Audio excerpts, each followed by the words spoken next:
Hello friends, welcome back to this channel.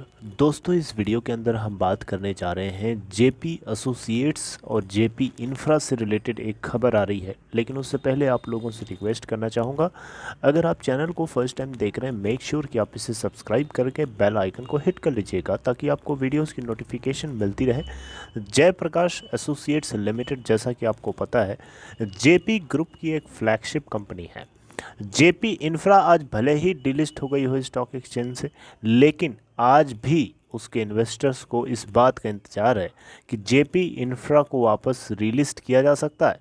और कहीं न कहीं जेपी एसोसिएट्स को भी लगता है कि जेपी इंफ्रा को वापस हथियाया जा सकता है, यानी वापस उसको अपने हाथ में लिया जा सकता है। और अभी भी मनोज गौर यानी जेपी एसोसिएट्स पूरी तरीके से अपनी इस तैयारी में लगा हुआ है कि जेपी इंफ्रा को अपने हाथ से किसी भी हालत में निकलने ना दिया जाए। और इसी सिलसिले में एक कोशिश जो कहीं न कहीं ऐसा लगता है देख करके पढ़ करके कि कामयाब होती नज़र आ रही है। हालांकि कुछ कहा नहीं जा सकता, समय बदल जाता है, लेकिन फिर भी ये खबर पढ़ करके आपको कुछ खुद समझ में आएगा। लेकिन उससे पहले अगर आप देखें तो जेपी एसोसिएट्स आज की डेट में यानी 10 अप्रैल 2023 को टोटल अगर आप देखें तो 42,98,000 वॉल्यूम के साथ 7.20 के ऊपर सेटल हुआ, 2.04% गिरावट के साथ, और 7.15 से 7.45 के बीच में पूरे इंट्राडे में स्विंग किया। अगर हम बात करें सीधे खबर की तो दोस्तों, जेपी की जो ये प्लान है एक हर्डल क्रिएट करना सुरक्षा रियलिटी के सामने, जो कहीं न कहीं कामयाब होती हुई नज़र आ रही है। क्योंकि अब देखिए, आईटी डिपार्टमेंट, जी हाँ, इनकम टैक्स डिपार्टमेंट ने भी एनसीएलटी के रूलिंग के अगेंस्ट अपील फाइल कर दिया, जो कि मनोज गौर के बिल्कुल अलाइन है। यानी उनके अलाइन उनके उनकी उन्हीं के साथ ये भी अलाइंड हो गए।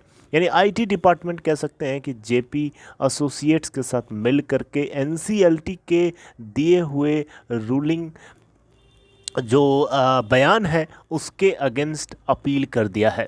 आप देख सकते हैं इनकम टैक्स डिपार्टमेंट भी कहीं न कहीं एनसीएलटी के दिए हुए अप्रूवल को लेकर के नाराज़ था, क्योंकि एनसीएलटी ने जिसको रिजोल्यूशन, जो सक्सेसफुल रिजोल्यूशन जो एप्लीकेंट है, वो कहीं न कहीं उसके प्रपोज़ल में वो ऐसी बातें नहीं थी जो आईटी डिपार्टमेंट को सेटिस्फाई कर सकें।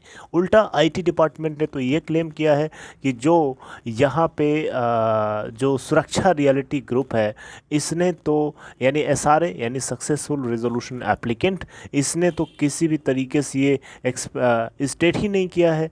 इन्होंने तो उल्टा ये कहा था कि आईटी डिपार्टमेंट ने अपना क्लेम ही नहीं किया था। एक स्टिपुलेटेड टाइम फ्रेम के अंदर आईटी डिपार्टमेंट ने कोई क्लेम नहीं किया था आईबीसी के पॉइंट्स को ध्यान में रखते हुए, राइट। तो आईटी डिपार्टमेंट ने इस बात को लेकर के एक अपील किया है इसके अगेंस्ट में कि आईटी सुरक्षा रियलिटी जो ग्रुप है ऐसा कैसे बोल सकता है। और एनसीएलटी के मार्च 2023 के ऑर्डर के बाद अभी तक सिर्फ आईटी डिपार्टमेंट को सिर्फ अभी तक 10 लाख रुपीज़ ही मिल पाया है, जबकि टोटल जो इसको अमाउंट जो ड्यू है, जो लेना है, 6,000 समथिंग करोड़ का है। मैं आपको डेटा, हाँ, 6,658 करोड़ रुपए का टोटल अमाउंट आईटी डिपार्टमेंट को वसूली करनी है। और सुरक्षा रियलिटी ग्रुप के हाथ पांव फूले हुए हैं और बस उसको उम्मीद थी एनसीएलटी के दिए हुए ऑर्डर को लेकर के, और एनसीएलटी ने तो अपना ऑर्डर सुना दिया और उसको लगता है कि सब कुछ ठीक ठाक चल रहा है। लेकिन नहीं, आईसीआईसीआई बैंक भी सामने अगर आ गया एनसीएलटी के इस दिए हुए ऑर्डर को चैलेंज करने के लिए, तो सुरक्षा रियलिटी ग्रुप के हाथ पांव फूलेंगे नहीं, सूज जाएंगे बहुत बुरी तरीके से।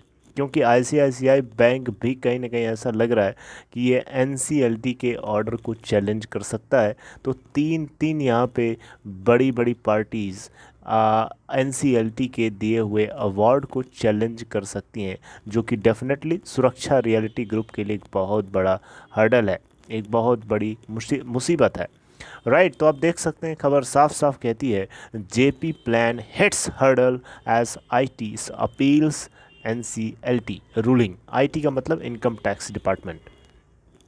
अब दोस्तों यहाँ पे देखिए बहुत सारे इन्वेस्टर्स जेपी इंफ्रा ग्रुप के आज बैठ के रो रहे हैं, उनकी कंपनी को डिलिस्ट करा दिया, 1 रुपया का शेयर वापस नहीं दिया। राइट, ये गलत है, ये बिल्कुल गलत है, ऐसा नहीं होना चाहिए। एनसीएलटी के बयान में कहीं ना कहीं इन्वेस्टर्स के हित को भी ध्यान में रखना चाहिए था, लेकिन एनसीएलटी भी अपने ही मन से काम करता है। एनसीएलटी तो वैसे काम करता है जैसे उसके होने या ना होने का कोई फ़र्क ही नहीं है। जब उसको यही नहीं चीज़ रियलाइज़ हो रही है कि इसके इन्वेस्टर्स, हालांकि उनकी क्या गलती है बताइए। प्रोमोटर्स यहाँ पे पूरी तरीके से ज़िम्मेदार हैं, मनोज गौर पूरी तरीके से ज़िम्मेदार है। आज 20,000 लोग इसके फ्लैट्स के पैसे दे करके आज 10 साल से इंतज़ार कर रहे हैं। उनके इस परेशानी का सबसे बड़ा कारण इन्वेस्टर्स नहीं है जी, नहीं, इसके सबसे बड़ा कारण इन सारे मैनेजमेंट के लोग, मनोज गौर से लेकर के जितने लोग हैं, ये सब लोग रिस्पॉन्सिबल हैं। इनको पकड़ो, इन्वेस्टर्स को क्यों परेशान करते हो। राइट, ये बात एनसीएलटी के अंदर सोची जानी चाहिए। हालांकि एनसीएलटी के अंदर जो खबर आई है निकल के, जो रूलिंग आई है फाइनल, ये देखा जा सकता है कि ये इसको चैलेंज भी किया जाएगा। पूरी तरीके से पॉसिबिलिटी है चैलेंज होने की।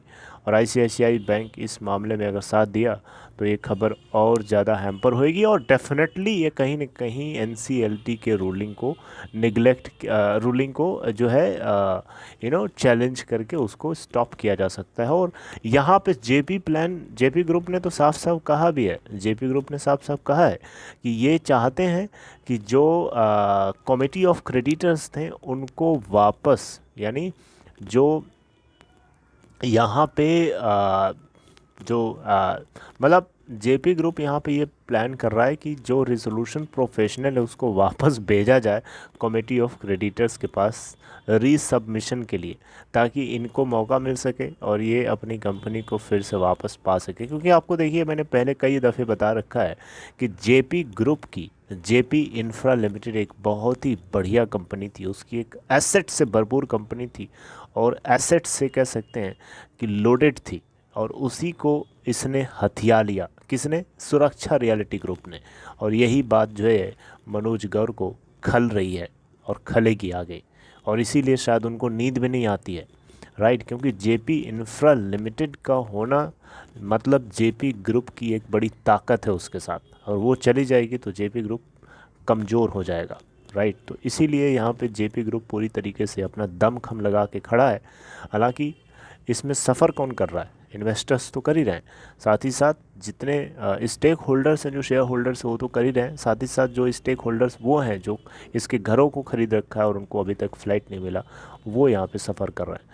राइट, तो ये थी दोस्तों लेटेस्ट अपडेट। अभी इसके ऊपर मैं और रिसर्च करूँगा, फिर आप लोगों से डिस्कस करूँगा, क्योंकि इसके ऊपर और रिसर्च करेंगे तो और थोड़ा आइडिया लगेगा, क्योंकि मैंने काफ़ी दिनों से इसके ऊपर वीडियोज़ नहीं पोस्ट किया कुछ कारण की वजह से।